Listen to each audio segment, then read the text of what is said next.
Hello everyone, আমার চ্যানেলে তোমাদের অনেক স্বাগত অ্যান্ড ওয়েলকাম। তো দেখো, আজ তো হচ্ছে সানডে মানে সবার ছুটির দিন।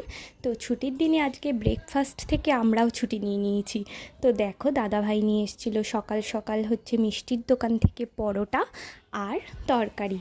আর এই যে ছোলার ডাল আলুর তরকারিটা মিষ্টির দোকানের, এটা কিন্তু খুব ভালো লাগে, বাড়িতেও বানালে ভালো লাগে, মাঝে মাঝে আমরা বানাই।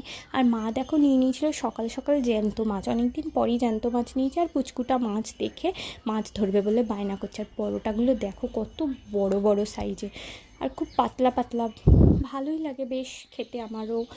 তো তোমরা আজকে কি ব্রেকফাস্ট করলে অবশ্যই কমেন্ট করে বলো। তো চলো, আমি আমার প্লেটটা বেড়ে নিচ্ছিলাম, সবার মোটামুটি খাওয়া হয়ে গেছিলো। তো আমিও প্লেটটা বেড়ে আমিও বসে গেলাম খেতে। আর আজকের ব্রেকফাস্ট এই দিয়েই সারলাম। তো কেমন লাগলো ভিডিওটা অবশ্যই কমেন্ট করে বলো, ভালো লাগলে লাইক শেয়ার কমেন্ট করতে ভুলো না কিন্তু। আর সবাই সবার পাশে থেকো। তো চলো, আমি তো খেয়ে নিলাম সকাল সকাল, আর এবার লেগে পড়বো দুপুরের আয়োজনে। তো চলো, আজকের মতো সকালের ভিডিওটা এখানেই শেষ করলাম, দেখা হবে নেক্সট একটা ভিডিওতে। এখন তাহলে আসি, বাই।